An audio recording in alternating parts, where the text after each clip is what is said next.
Student, हम लोग third same mathematics के अंदर डिस्कस कर रहे थे फूरियर ट्रांसफॉर्म।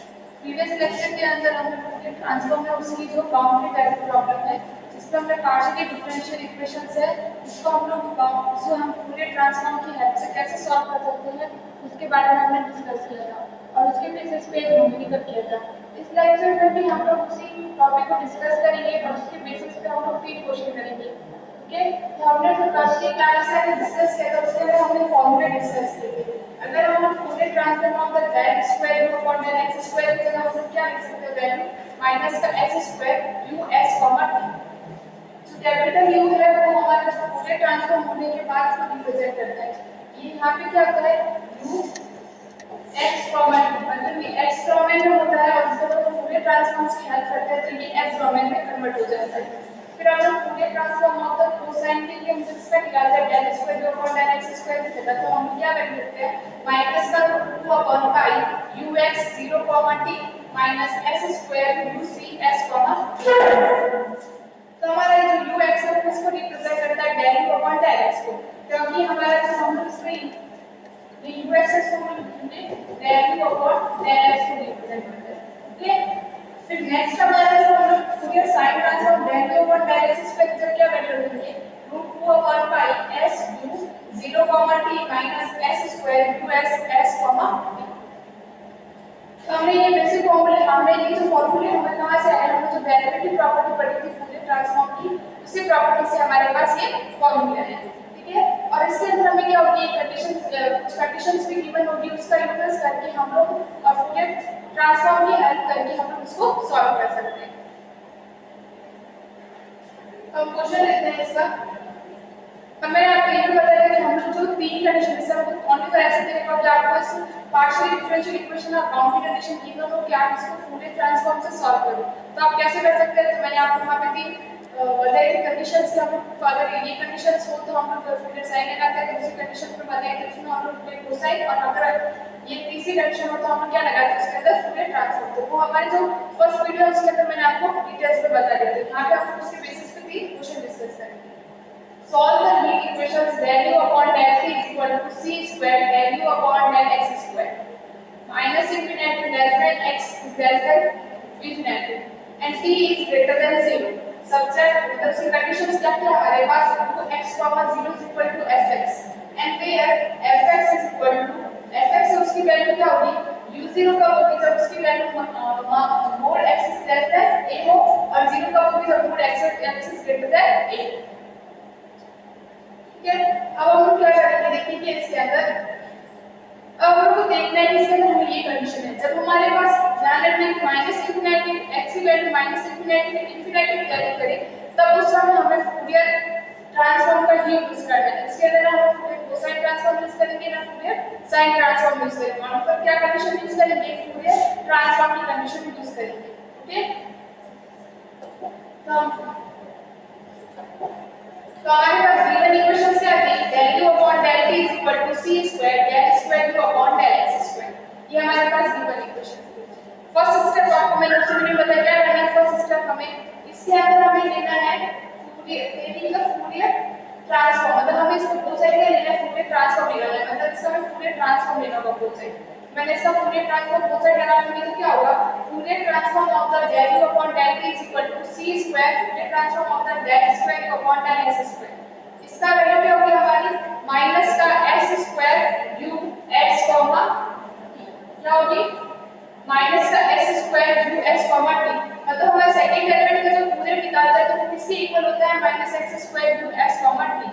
और जब हम लोग simply del u upon del की तरह पूरे ट्रांसफॉर्म निकालते हैं तो उसको हमारा क्या मिलेगा, simply del u upon del लिखना है, क्या लिखना है du upon dv लिखना है। तो हम क्या लिख देंगे यहाँ पे du s t upon dt is equal to minus c square s square u s t। ठीक है, अब हम लोग क्या कर देंगे, जो हमारा u s t है उसको हम लोग du s t के पीछे लेके आएंगे। ये जो हमारा u s t क्या है, जो हमें u s t का क्या बनाएंगे फूरियर ट्रांसफॉर्म है, क्या है इसका फूरियर ट्रांसफॉर्म, इसका u s t का। ठीक है, फिर हम क्या करेंगे बोथ साइड इंटीग्रल करेंगे, तो बोथ साइड इंटीग्रल करेंगे तो क्या होगा du s t u is equal to minus integration c square s square t। ठीक है, अब हम लोग का क्या होता है, इसका इंटीग्रल क्या होता है हमारा log u s t। क्या होता है इसका du upon u का क्या होगा log u होता है। तो मैंने log u is equal to c और s का कांस्टेंट काम कर रहे हैं, तो हमें इसका इंटीग्रल करना होगा dt का। तो dt का इंटीग्रल क्या होता है हमारा t, तो हमारा minus c square s square t plus log u। Integration करने पे हमारे पास कांस्टेंट कुछ आता है, तो मैंने यहाँ क्या लिखा log, फिर हमारे क्या लिखा log a पे फिर दिया तो log u minus log b is equal to minus c square s square क्या आया minus c square s square t। अब आपको पता है कि log a minus log b क्या होता है, log a minus log b is equal to log a upon b। क्या होता है log a अपॉन b। तो मैंने इसको log a अपॉन b में लिख दिया, तो क्या बन गया हमारा log u upon a is equal to minus c square s square t। अब मैंने जब log को दूसरी साइड में देख दिया तो वो क्या होता है कि ये वाली से मैंने t की पावर में देख दिया, क्या होगा u अपॉन a है, इसको सब इसे से u s t is equal to e की power minus s square c square t। क्या क्या किया गया, अब उसके पास u s t is equal to क्या आएगा a e की power minus c square s square t। क्या आया a e की power minus c square s square t।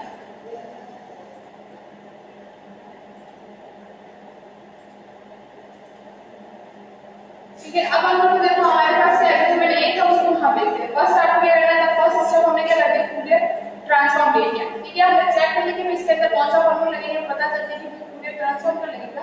तो मैंने फूरियर ट्रांसफॉर्म ले लिया और मैं तो लास्ट में इस कंडीशंस में हमें value s t is equal to constant और हमें वैल्यू निकालनी है।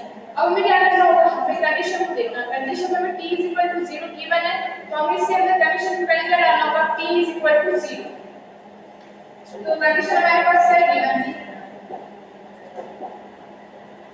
u x 0 is equal to f, मतलब हमारे पास t is equal to 0 given है। कंडीशन के अंदर हम देख सकते हैं कि हमारे पास t इज इक्वल टू क्या है 0 गिवन है। तो हम लोग उस कंडीशन में पहले क्या डालेंगे t इज इक्वल टू 0। मैं t इज इक्वल टू 0 डाल दें इस कंडीशन में, तो u s 0 is equal to a e की पावर माइनस 0। e की पावर 0 या e की पावर माइनस 0 की वैल्यू लिख होती है 1। तो मैंने यहाँ पे क्या लिख दिया इसको 1। ये क्या कर रहा है u s 0 is equal to a। तो मैंने ऐसे लगा दिया सेकंड कंडीशन दे दी। क्या सॉरी सेकंड इक्वेशन दे दी। आपको सबसे पहले ये कंडीशन देखना है। कंडीशन में t is equal to 0 given है, तो सबसे पहले आपको t इज इक्वल टू 0 डालना है। ठीक है, फिर ऐसे आपके पास a की वैल्यू आ जाएगी। a की वैल्यू फाइंड करने के लिए आपको करना होगा। फिर हमें नेक्स्ट कंडीशन में कंडीशन को देखना है कि हमें कंडीशन क्या गिवन है। कंडीशन गिवन है कि u x 0 is equal to fx। हमारे पास ऐसी कंडीशन गिवन है u x 0 is equal to क्या हमारे पास fx गिवन है। ऐसी कंडीशन गिवन होती है तो हम लोग क्या लगाएंगे फूरियर ट्रांसफॉर्म की डेफिनेशन। अगर हमारे पास ये कंडीशन गिवन नहीं होती तो ओनली फॉर u x 0 होता तो हम लोग अलग टर्म्स में करते, लेकिन हमारे पास ये कंडीशन गिवन है तो हम लोग क्या लगाएंगे इसके अंदर फूरियर ट्रांसफॉर्म की डेफिनेशंस लगाएंगे, क्योंकि हमारे पास u x 0 की वैल्यू है, इसलिए फिर हमें ये फूरियर ट्रांसफॉर्म का फार्मूला लगाना होगा डेफिनेशन। तो u s t is equal to 1/√2 pi integrals minus infinity to infinity e की power iota s u x t dx। मैंने क्या करते हैं हमारा नॉर्मली फार्मूला क्या होता है, यहाँ पे fx होता है, यहाँ पे हमारा fx होता है, लेकिन हमने fx की जगह क्या कर दिया u x t, तो हमारा fx ऑटोमेटिक क्या हो जाएगा u x t। ओके, अब हम लोग क्या करेंगे, हमें कंडीशंस लगानी है वो वाली u x 0 is equal to fx। अभी कंडीशन कब लगेगी जब हमारा t is equal to क्या हो 0, तभी कंडीशन लिख सकते हैं, नहीं तो नहीं लगेगी। तो हमें इस कंडीशन में क्या करना होगा t is equal to 0 कर देगा। तो जब मैंने t is equal to 0 कर दिया तो u s 0 is equal to 1/√2 pi integrals minus infinity to infinity e की power iota s u x 0 dx। अब हमारे पास है नेक्स्ट स्टेप में u x 0 की जगह में क्या लिखना होगा fx। क्या वैल्यू लिखनी होगी fx, तो मैंने वैल्यू रख दी u x fx आ गया। अब हमारे पास fx की भी वैल्यू गिवन है। fx की वैल्यू क्या है, जब x मोड x की वैल्यू 1 से लेस देन हो तो u0 और 1 से ग्रेटर देन हो तो 0। तो ठीक है, तो हमें क्या करना होगा इस इंटीग्रल को ब्रेक कर देंगे। तो ब्रेक कर देंगे तो ये इंटीग्रल की जो वैल्यू होगी -a से a fx की वैल्यू u0 की और बाकी स्टेप में इसकी वैल्यू क्या हो जाएगी 0। ठीक है, तो हमारी जो वैल्यू डिस्ट्रीब्यूशन कैसे करेंगे -a to a, हम लोग इसको लिखेंगे ux, 0 is equal to 1 by root 2 pi integral minus a to a fx e की पावर iota x dx। अब मैं fx की वैल्यू क्या लिख देंगे माइनस a to a पे fx की वैल्यू क्या है हमारी u0, क्या वैल्यू है हमारी u0, तो ux, 0 is equal to 1 by root 2 pi integral minus a to a u0 e की power iota s x dx। Okay, अब हम क्या कर देंगे, हमें किसके विद रिस्पेक्ट टू इंटीग्रल करना है dx के विद रिस्पेक्ट टू, तो हम लोग क्या करेंगे 1 by root 2 pi u0 e की power iota x upon iota s, फिर लिमिट क्या हमारी -a to a, हम लोग क्या कर देंगे नेक्स्ट स्टेप में लिमिट को सब्स्टिट्यूट कर देंगे। तो मैं लिमिट सब्स्टिट्यूट करें तो क्या होगा 1 by root 2 pi dot u0 upon s integral e की power iota sa minus e की power minus iota sa upon iota। ठीक है, अब आप देखते हैं कि sin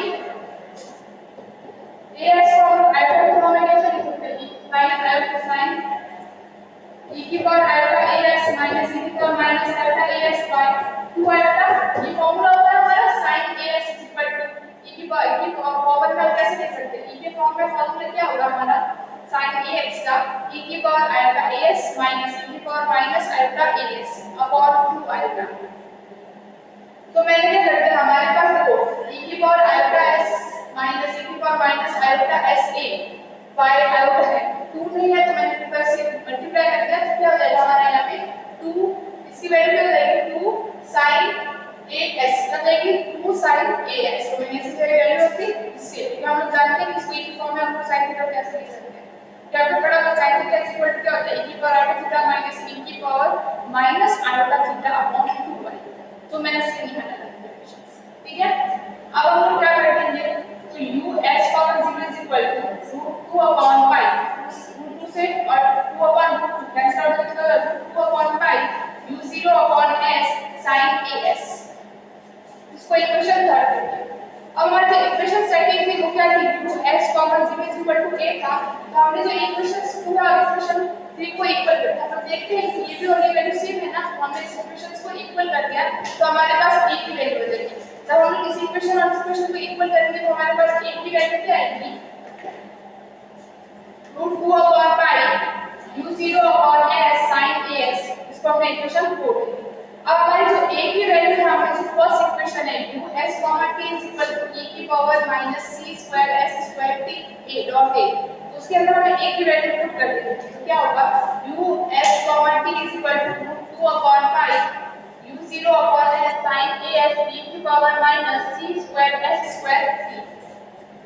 ठीक है, अब हमें जो इसमें बाउंड्री कंडीशन को सॉल्व करना है उसके अंदर हमें कैपिटल U का इस्तेमाल करना है, कैपिटल U और x के लिए नहीं चाहिए, हमें स्मॉल u x t में हमें आंसर चाहिए, यहाँ पे हमें s t में है, तो हम लोग क्या करेंगे इसके अंदर इनवर्स फूरियर ट्रांसफॉर्म का यूज करेंगे। तो इनवर्स फूरियर ट्रांसफॉर्म की डेफिनेशन क्या है fx 1 by √2 pi integral minus infinity to infinity e की power minus iota x fs ds, इसकी जगह क्या आएगा हमारा u x t और इसकी जगह fs की जगह हमारा क्या आएगा कैपिटल U s क्या आएगा कैपिटल U s t। तो हम लोग क्या कर देंगे u x t is equal to 1 by √2 pi integral minus infinity infinity e की पावर माइनस iota x। अब हमारे पास जो u s t इसकी वैल्यू हमारे पास क्या थी, क्या है हमारे पास √2 upon pi u0 upon s sin as e की power minus c square s square t, तो हम लोग ये वैल्यू डाल देंगे इसके अंदर,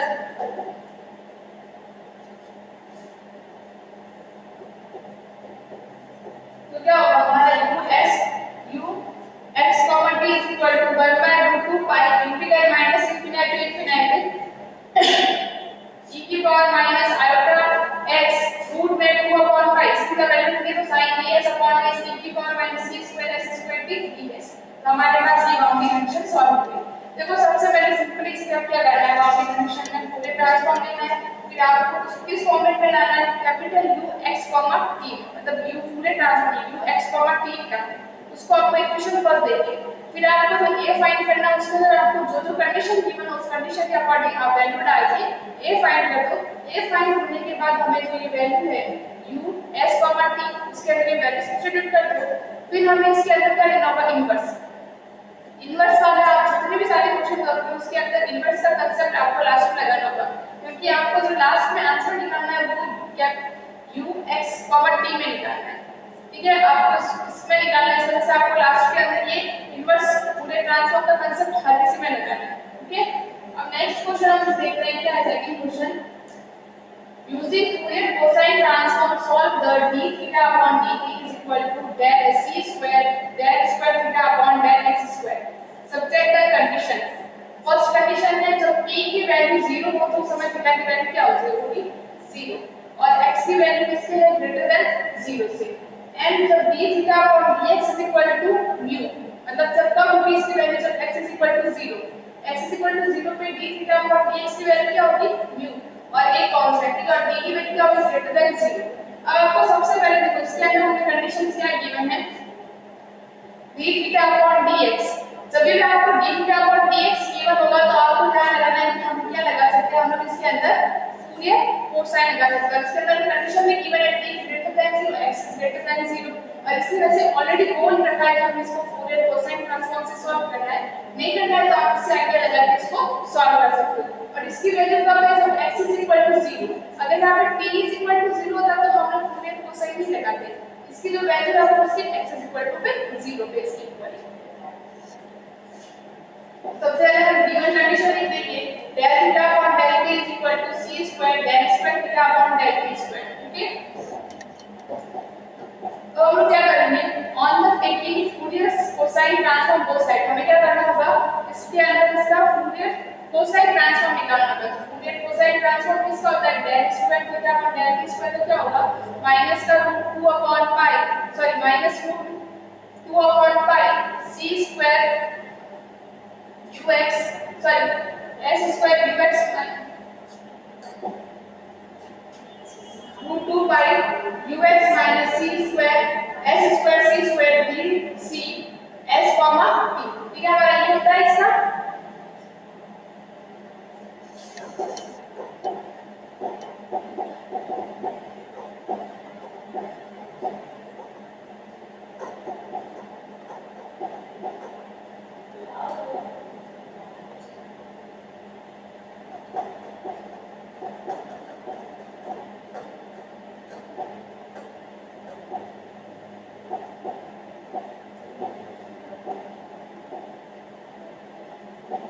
तो हम लोग इसी तरह लिखेंगे del t थीटा से s t upon d is equal to minus c square root 2 upon pi t theta upon dt x is equal to 0। मैंने बोला था ना ux क्या हो सकता है, हम लोग del 2 अपॉन del x, तो इसमें हम लोग क्या लिखेंगे, थीटा x को हम लोग क्या लिखेंगे, d थीटा अपॉन dt, क्या लिखेंगे, d theta upon dt x is equal to 0 minus x square, sorry minus c square s square d theta c s comma t, क्या होगा theta c x comma c। फिर d theta c upon dt is equal to, हमारे पास d theta upon dt की value कितनी है, minus का, जब हम लोग यार वैल्यू रखेंगे उसकी तो माइनस में तो क्या होगा, minus c square root 2 upon pi minus s square c square theta c। ठीक है, अब हमारा क्या हो जाएगा, माइनस का म्यू और माइनस का c पॉजिटिव हो जाएगा, और इस टर्म को मैंने यहाँ भेज दिया। ठीक है, दो चीज कर देंगे साथ में, तो d theta c upon dt plus c square s square theta c is equal to c square mu root 2 upon pi. अब हमारी जो ये इक्वेशन है वो लीनियर डिफरेंशियल इक्वेशन बन गई। क्या बन गई हमारी ये लीनियर डिफरेंशियल इक्वेशंस। तो हमने लीनियर डिफरेंशियल इक्वेशंस में इसके अंदर कौन सा कांसेप्ट लगाएंगे, आईएफ मेथड वाला। आईएफ और पीएफ मेथड पढ़ते थे वो हम लोग कांसेप्ट लगाएंगे, क्योंकि ये उसी फॉर्म में हमारा कांसेप्ट बन गया है। तो आईएफ मेथड कांसेप्ट क्या होता है, जब dv upon dx plus p by is equal to qx। तो आईएफ कैसे निकालते हैं, e की पावर इंटीग्रल p dx, तो हमें जो p है उसका इंटीग्रल करना होगा dx के रिस्पेक्ट। सॉल्यूशन फिर हम सॉल्यूशन कैसे निकालते हैं, if y is equal to integral q into if। तो हम जो ये कंसेप्ट है वो उसके अंदर अप्लाई करेंगे, क्योंकि हमने जो फर्स्ट के अंदर हमारे पास तो सिंपली हो रहा था, उसके अंदर हमारी टर्म्स छोटी थी, लेकिन इसके अंदर हमें इस फॉर्मेट के टर्म में मिलके इसका आंसर इसमें अंदर कौन सा मेथड लगाना होगा, आईएफ मेथड लगा के सॉल्व करेंगे। तो आईएफ मेथड लगाएंगे e की पावर p v, इसमें हम किसके विद रिस्पेक्ट टू इंटीग्रल करके t है, तो नीचे क्या है t, तो हमारा p का वैल्यू कौन होता है, ये s स्क्वायर c स्क्वायर, क्योंकि थीटा c और थीटा c हमारा y का कंसेप्ट कर रहे हैं, तो s square c square d क्या हो जाएगा हमारा e की power s square c square d, क्योंकि d का इंटीग्रल क्या होगा t। ठीक है, अब सॉल्यूशन ऑफ द इक्वेशंस, यहाँ पे y का पार्ट कौन कर रहा है हमारा थीटा c कर रहा है, ठीक है, तो हमें theta c y into i plus theta c into e की power s square c square t integrals root 2 upon pi mu c square dot e की power s square c square t t। Okay, अब हम लोग क्या करेंगे, हम इसमें integral किसके विद रिस्पेक्ट टू करना है, t के विद रिस्पेक्ट, जो हमारी वैल्यू है वहां पे जो हमारा कांस्टेंट है उसको हम बाहर लिख देंगे, तो क्या होगा हमारा थीटा c e की power s square c square t is equal to √2 upon pi mu c square, ठीक है, e की power s square c square t, तो हम लोग किसकी करते हैं t के रिस्पेक्ट टू, तो हमें क्या होगा यहाँ पे जो t के साथ मल्टीप्लाई हम डिवाइड करेंगे, तो s square c square plus a, ये कांस्टेंट हमारा आएगा, c स्क्वायर से c स्क्वायर क्या हो जाएगा हमारा कैंसिल आउट हो जाएगा, तो हमारा क्या बचेगा थीटा c e की power s square c square t is equal to √2 upon pi mu upon s square e की power s square c square t plus a। इसको मैंने इक्वेशन कर दी, हमारे पास कंडीशन बी में क्या थी, जब थीटा की वैल्यू क्या हो हमारे 0 कब होगी, जब हमारे t की वैल्यू 0, तो हमारे पास ये कंडीशन गिवन थी, तो हमने इस कंडीशन का यूज करना है, ठीक है, तो हमें क्या करना है, a की वैल्यू फाइंड करने के लिए पहले हमें t को 0 के इक्वल करना होगा, तभी हम लोग उस कंडीशन इस कंडीशंस को सेटिस्फाई करेंगे। तो हमें क्या कैसे चेक करना होगा, हमने अभी फर्स्ट स्टेप करके तो हमने थीटा c s t की वैल्यू निकाला, ठीक है, फर्स्ट स्टेप में हमें ये करना है, हमें ट्रांसफॉर्म करके हमें इस फॉर्मेट में आंसर निकालना है, उसको इक्वेशन कर देते हैं। फिर नेक्स्ट सेकंड स्टेप में हमें a फाइंड करने के लिए क्या डालना होगा, t 0, ठीक है, तो t 0 डाला और हम देखें कि हमारे पास कंडीशंस क्या गिवन थी कि थीटा s 0 0 है। अगर हम इसका पूरे ट्रांसफॉर्म लेंगे तो थीटा c s 0 पे क्या आएगा हमारा 0 ही आएगा। अगर हम इसको t की क्या करते हैं x डॉम में क्या करता है, पूरे ट्रांसफॉर्म क्या कर देता है, उसको s डॉम में कन्वर्ट कर देता है, तो उसको मैंने s डॉम में लिख दिया, तो इसकी वैल्यू भी 0 है, तो हम लोग क्या करेंगे, इसकी जगह पे 0, तो ये पूरा क्या हो जाएगा, आगे वाला स्टेप 0 हो जाएगा, ठीक है। तो आप कंफ्यूज नहीं होना है कि यहाँ पे 0 कैसे, आप सोचेंगे कि हम यहाँ t डालेंगे या थीटा c आना चाहिए, ऐसे हमने उस कंडीशंस का क्या किया है, पूरे ट्रांसफॉर्म निकाला, क्या किया है, उस कंडीशंस का पूरे ट्रांसफॉर्म निकाला, तो उससे हमारे कंडीशन में क्या हो गया जी 0 हो गया, तो हमारे पास एक 0 आ गया, तो 2 अपॉन पाई mu हमारे पास 0 तो इसका आंसर हमने सॉल्यूशन में लगा दिया, mu s स्क्वायर e की पावर 0 प्लस a, ठीक है। फिर हमारे पास a की वैल्यू क्या आ गई, माइनस का root 2 upon pi mu s square, क्या आ गया माइनस का root 2 upon pi mu s square, तो जो ये a की वैल्यू है वो क्या करेंगे, इक्वेशन फर्स्ट में सब्स्टिट्यूट कर देंगे, तो हमारे पास क्या वैल्यू आएगी, theta c s t e की power s square c square t plus is equal to root 2 upon pi mu s square e की power s square c square t minus root 2 upon pi mu s square, ठीक है। अब हम लोग क्या करते हैं कि यहाँ पे इसके अंदर कॉमन क्या आ रहा है, root 2 upon pi mu s upon s square, ये कॉमन लेंगे तो e की power c square s square t minus 1 रहेगा। फिर हम लोग क्या करेंगे, इसको हम लोग दूसरी साइड पर लेके जाएंगे, तो इसके मल्टीप्लाई में क्या हो जाएगा, डिवाइड क्या हो जाएगा, 1 यहाँ पे क्या जाएगा 1 बाय e की power s square c square t, तो इसको मैं ऊपर लिख देता हूं, तो क्या लिख सकते हैं e की power minus x square c square t, तो मैंने ऐसे ही लिखा थीटा c s t की वैल्यू आ गई। अब इसके अंदर हम लोग क्या करेंगे, इसके अंदर हम लोग कांसेप्ट नहीं लगाते हैं, पूरे ट्रांसफॉर्म की डेफिनेशन में कुछ नहीं करते, क्योंकि हमारे पास जो कंडीशंस क्या गिवन थी,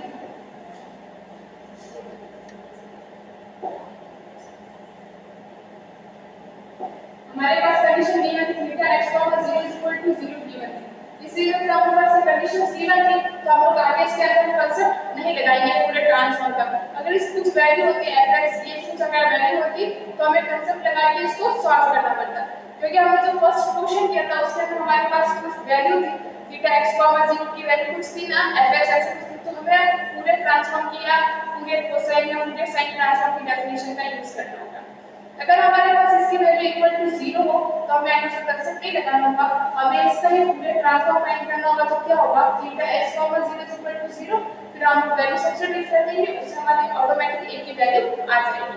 ठीक है, तो आपको जो कंसेप्ट देखना ध्यान रखना है। क्योंकि जो मैंने तो क्वेश्चन कर रहे थे उसके अंदर हमारा कंसेप्ट था कि हमारे पास थीटा x 0 की कुछ ना कुछ वैल्यू थी, इस रीजन से मैंने उनकी डेफिनेशंस का यूज किया था।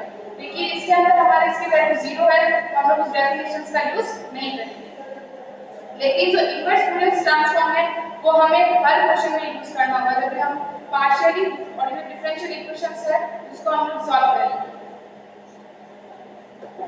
तो हम लोग इसके अंदर वापस क्या करेंगे, apply inverse Fourier cosine transform विज्ञान। इसकी डेफिनेशंस क्या होती है, theta c x, t √2/π integral 0 to infinity theta c x, t cos x dx। ठीक है, अब यहाँ पे देखो हमारा नॉर्मली क्या होता है fx होता है और यहाँ पे हमारा क्या होता है fs कैपिटल, यहाँ पे fx होता है और यहाँ पे fs होता है। तो हमने यहाँ पे क्या लिखा है थीटा x, t और इसको मैंने क्या लिखा है थीटा s, t। मतलब ये x डोमेन में x डोमेन से s डोमेन में कन्वर्ट हो गया ना, क्योंकि हमारा इनवर्स फूरियर ट्रांसफॉर्म क्या होता है वो x डोमेन इसमें चेंज कर देता है s। ठीक है, अब हम लोग क्या करते हैं यहाँ पे वैल्यू डाल देंगे इसकी,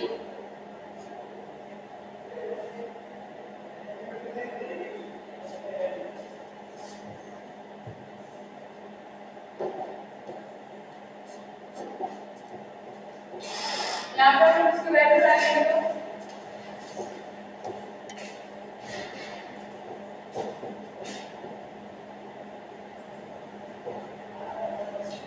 थीटा c s, t की वैल्यू हमारे पास क्या वैल्यू हमारे पास c √2/π q s square 1 minus e की power minus s square c square t। तो हम लोग ये वैल्यू से अगर डाल देंगे तो क्या होगा हमारे यहाँ पे √2/π integral 0 to infinity √2/π dot mu 1 minus e की power minus s square c square t by s square dot में हमारा cos s dx वैसा का वैसा है। ठीक है, अब हम लोग √2/π और √2/π का मल्टीप्लाई करेंगे तो क्या होगा 2/π। हमने ऐसा लिखा 2/π और हमारे पास थीटा c x, t आ गया और फिर integral 0 to infinity mu 1 minus e की power minus c square x square t upon s square cos x dx हमारा प्रूफ हो गया। ओके, हमें स्टेप चेंज करना है, बस स्टेप कहां चेंज होगा हमारा अमाउंट पर। अगर हमारे पास q x, 0 की वैल्यू कुछ गिवन हो तो हम उसके डेफिनेशंस यूज करने पड़ेंगे, फूरियर ट्रांसफॉर्म या फूरियर साइन या फूरियर कोसाइन जिस अकॉर्डिंग हम क्वेश्चन करेंगे। अगर हमें उसकी वैल्यू 0 गिवन हो तो हम उस पर डायरेक्ट क्या करना होगा, उसका फूरियर ट्रांसफॉर्म निकालना होगा और निकाल के हम वैल्यू सब्स्टिट्यूट करके नॉर्मली हमारे पास कांस्टेंट की वैल्यू आ जाएगी और वो वैल्यू हम लोग इसके अंदर पुट करके बाद में इनवर्स फूरियर ट्रांसफॉर्म फाइंड करके हम उसको सॉल्व कर सकते हैं। अब हम लोग नेक्स्ट एक और क्वेश्चन डिस्कस करते हैं। अगर हमारे पास ऐसे दिया in infinitive string minus infinity is less than x is less than infinity, sorry, as initially transfers displacements y x, 0 is equal to x। क्या है y x, 0 is equal to क्या रहता है हमें fx याद रखना है इसके। फिर हमें minus infinity less than x is less than x is less than infinity and del y upon del t x, t is equal to 0 कब होगी वैल्यू जब t is equal to 0। अब आप ध्यान रखना, आप सोच रहे होंगे कि हमारे पास del y upon del x है तो हम लोग इसके अंदर फूरियर कोसाइन कंसेप्ट लगा सकते हैं। यहाँ पे हमें कंसेप्ट के अंदर क्या दे रखा है t is equal to 0 दे रखा है, हमारे यहाँ पे x is equal to 0 नहीं दे रखा है इस कंडीशंस के लिए। अगर हमारे पास ये कंडीशन नहीं गिवन है और हमें सेकंड भी देखना है कि हमारे पास कौन सी कंडीशन गिवन है, तो x की वैल्यू है माइनस इंफिनिटी और इंफिनिटी के बीच में, तो हमें यहाँ पे ऑटोमेटिक कौन सा कांसेप्ट लगाना है, फूरियर ट्रांसफॉर्म का कांसेप्ट लगाना है। कौन सा कांसेप्ट, फूरियर ट्रांसफॉर्म का कांसेप्ट लगाना है। ठीक है, और हमें इसके साथ क्या सब्ट्रैक्ट करना है y x, t is equal to half f x plus ct plus f bracket x minus ct। यह इसका कांसेप्ट हमें ये प्रूव करना है। तो हम लोग इसके अंदर कंसेप्ट कैसे प्रूव करेंगे, पर हमारे पास तो वैल्यू में इनिशियली कंडीशंस भी गिवन नहीं है, हमारे पास कुछ भी गिवन नहीं है। जब हमारे पास ट्रांसफॉर्म ऐसे कुछ डिस्प्लेसमेंट और इनफाइनाइट स्ट्रिंग दे रखा हो तो हमें कौन सी इक्वेशन यूज करनी होगी, वेव इक्वेशन। फर्स्ट टाइम में हमारी कौन सी इक्वेशन यूज डिस्क्राइब होंगी वेव इक्वेशंस। तो वेव इक्वेशंस क्या होगी, हमारे पास कोई भी डिस्प्लेसमेंट कुछ भी दे रखा हो, हमें इनफाइनाइट सिस्टम दे रखा हो, तो हम उसके अंदर वेव इक्वेशन का यूज करना होगा। तो वेव इक्वेशंस क्या होती है, del square y upon del t square is equal to c square del square y upon del x square. अगर आपको क्वेश्चन के अंदर सिंपली ये कांसेप्ट दे रखा हो, आपको इसको कैसे सॉल्व करना है, तो जो भी हम लोग ये कांसेप्ट समझेंगे कि हम लोग इसको कैसे सॉल्व कर सकते हैं, सभी में आपको वैसे ही कांसेप्ट अप्लाई करना है। ओके, तो हम लोग क्या करेंगे, on the taking both side the Fourier transform, क्या लेंगे इसका दोनों साइड में लेंगे हम लोग फूरियर ट्रांसफॉर्म लेंगे, क्या लेंगे बोथ साइड फूरियर ट्रांसफॉर्म। तो Fourier transform of the del square y upon del t square is equal to c square Fourier transform of the del square y upon del x square. तो इसको हम लोग क्या लिखेंगे, d square y upon dt square, और इसकी जगह हम वैल्यू रख देंगे, इसकी वैल्यू क्या होगी माइनस का s square y s t, चलेगा d square y x t upon dx square is equal to minus 3 square x square y x t। ठीक है, अब हम लोग क्या कर देंगे, जो ये वाला हमारा कांसेप्ट इसको हम लोग लेफ्ट हैंड साइड में लेके आएंगे, क्या बनेगा d square y x t upon dx square plus c square x s square y s t is equal to 0। अब हमारी कंडीशन क्या है, which is the linear equations, हमारे वापस ये लीनियर इक्वेशंस है, उस लीनियर इक्वेशंस को तो हमने आईएफ मेथड से सॉल्व करते हैं, इसको हम लोग किस मेथड से सॉल्व करेंगे, सीएफ और पीआई मेथड से। लेकिन हमारे पास जो पीआई है वो क्या है 0, क्योंकि हमारे यहाँ पीआई ये होता है, अब ये तो 0 है तो हमारा पूरा पीआई क्या हो जाएगा 0। तो ओनली फॉर हम कौन सा कंसेप्ट यूज करेंगे इसके अंदर, सीएफ वाला। ठीक है, तो हम लोग इसको कैसे लिख सकते हैं, d square plus c square x s square y s t is equal to 0। मतलब हम लोग d स्क्वायर किसको बोलते हैं, d square by dx square. ठीक है, तो मैंने इसको इस फॉर्मेट में लिख दिया। अब हम लोग क्या कर देंगे, इसको m फॉर्मेट में लिखेंगे, तो a is equal to m square plus c square s square is equal to 0।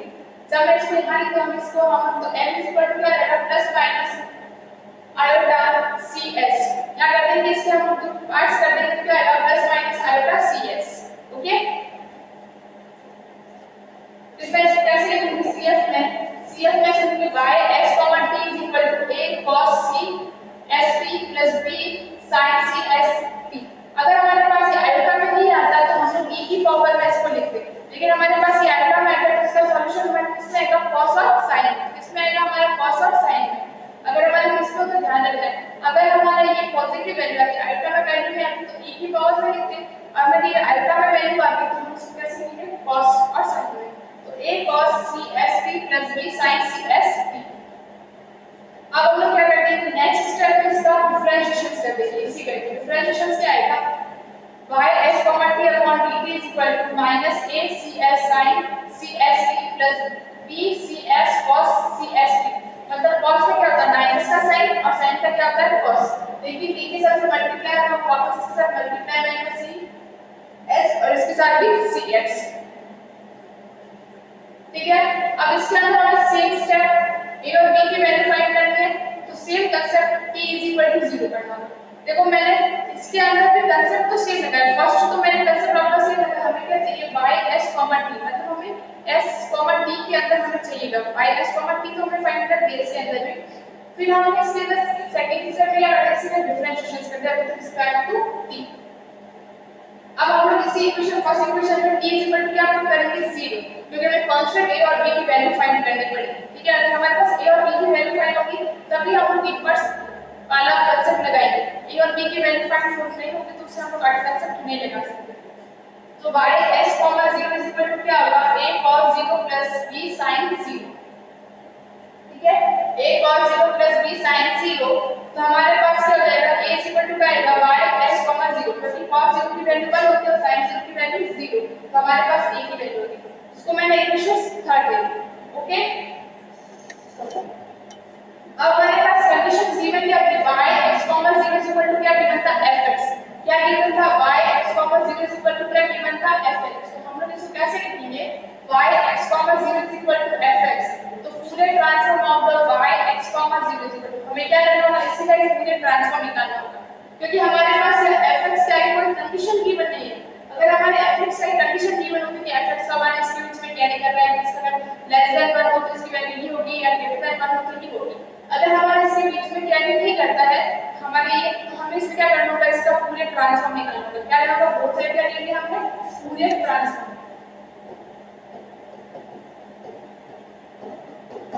Condition के लिए both side Fourier transform of the y x 0 is equal to Fourier transform of the fx। तो क्या होगा y x 0 x 0 is equal to fs।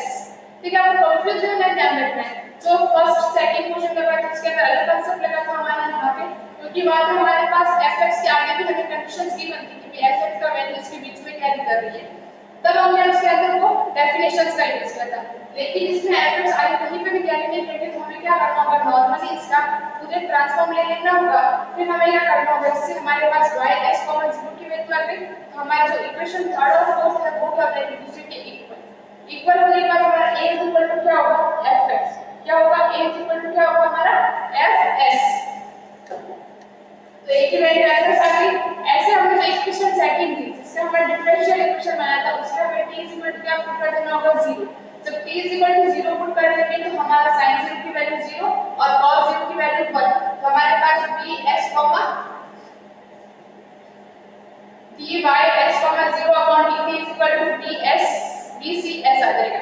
ठीक है dsc आ जाएगा। ठीक है अब हम लोग क्या करेंगे हमारे पास गिवन कंडीशंस क्या थी जब t इज इक्वल टू 0 था तो हमारे पास del u upon del t की वैल्यू कितनी थी 0। ये थी हमारे पास t इज इक्वल टू 0 पे वैल्यू हमारी थी तो हम लोग क्या करेंगे इसका भी पूरे ट्रांसफॉर्म निकालेंगे। तो पूरे ट्रांसफॉर्म को del y x 0 upon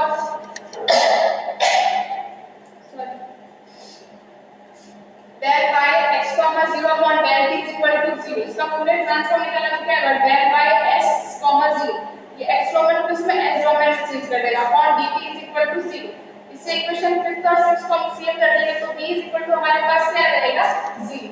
b is equal to हमारे पास क्या रहेगा यहाँ पे 0। तो a और b की हम क्या कर देंगे वैल्यू पुट कर देंगे फर्स्ट में तो y s t is equal to fs cos c s किया जाएगा। ठीक है अब हमें क्या करना होगा इसमें अप्लाई करना होगा इनवर्स फूरियर ट्रांसफॉर्म क्योंकि हमें y s t में चाहिए बल्कि y s t में चाहिए। ठीक है हमने वैल्यू क्या हमारे y x, t is equal to 1/√2 pi integral minus infinity infinity e की power minus iota f x y s, t dx। Value substitute कर देंगे तो वैल्यू क्या आएगी हमारी y s, t is equal to 1/√2 pi integral minus infinity infinity a की जो y s, t की वैल्यू क्या है fs cos c s t e की power iota s x dx। ठीक है अब हम लोग जानते हैं कि cos c s t को हम लोग e की पावर में कैसे लिख सकते हैं e की power iota c s t plus e की पावर माइनस जैसे हम लोग देखो आपने पढ़ा होगा cos theta is equal to क्या होता है e की power iota theta plus e की power minus iota theta by 2। इसी कंसेप्ट में मैंने एक थीटा का फॉर्म कौन कर रहा है c s t क्या होगा e की power iota c s t plus e की power minus iota c s t by 2। ठीक है फिर होल बाहर का e की power minus c s dx। तो 1/2 को मैंने बाहर निकाल दिया 1/√2 को मैं मल्टीप्लाई करूं अंदर और जो मैं e की पावर iota s fx का इसको मल्टीप्लाई करके मैं इंटीग्रल को ब्रेक कर दूं। ठीक है नेक्स्ट स्टेप में तो 1/2 pi integral minus infinity infinity fx e की पावर तो बेस सेम हो जाएगी तो पावर ऐड हो जाएगी e की power iota c s t minus iota s x ds plus 1/√2 pi integral minus infinity infinity f s e की power minus iota c s t minus iota c s। तो मैंने जो इसका मैंने एक टर्म के साथ मल्टीप्लाई कर दिया फिर इस टर्म का मैंने एक टर्म के साथ मल्टीप्लाई कर दिया और एक टर्म लगा दिया। ठीक है अब हम लोग क्या करेंगे इसको कैसे लिखेंगे हमारे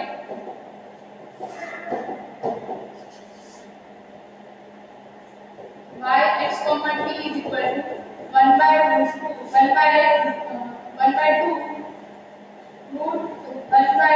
pi integral minus infinity infinity e की पावर माइनस आएगा कॉमन क्या बनेगा यार हमारा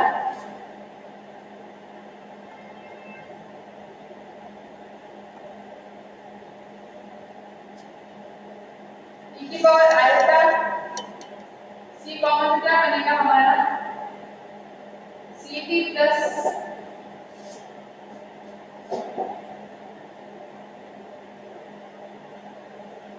x प्लस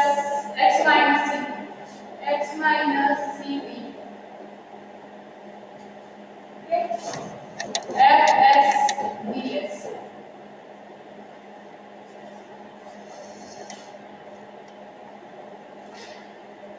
अब नेक्स्ट में हम लोग वापस कराएंगे plus 1/√2 pi integral minus infinity infinity e की power minus iota x common क्या बनेगा x plus C B F S D S. ठीक, अब हम लोग देखते हैं कि ये जो है ये किसकी डेफिनेशन बन रही है फूरियर ट्रांसफॉर्म की। किसकी डेफिनेशन बन रही है फूरियर ट्रांसफॉर्म की डेफिनेशन बन रही है हमारी। फूरियर ट्रांसफॉर्म की डेफिनेशन से हम लोग सॉरी इनवर्स फूरियर ट्रांसफॉर्म की डेफिनेशन बन रही है किसकी बन रही है इनवर्स फूरियर ट्रांसफॉर्म की डेफिनेशन बन रही है।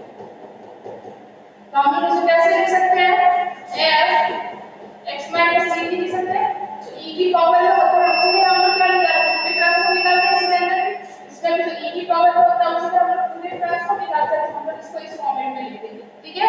तो हम लोग क्या यूज करेंगे इनवर्स फूरियर ट्रांसफॉर्म की डेफिनेशन यूज करेंगे। किसकी डेफिनेशन बनती है इनवर्स फूरियर ट्रांसफॉर्म की डेफिनेशन बनती है।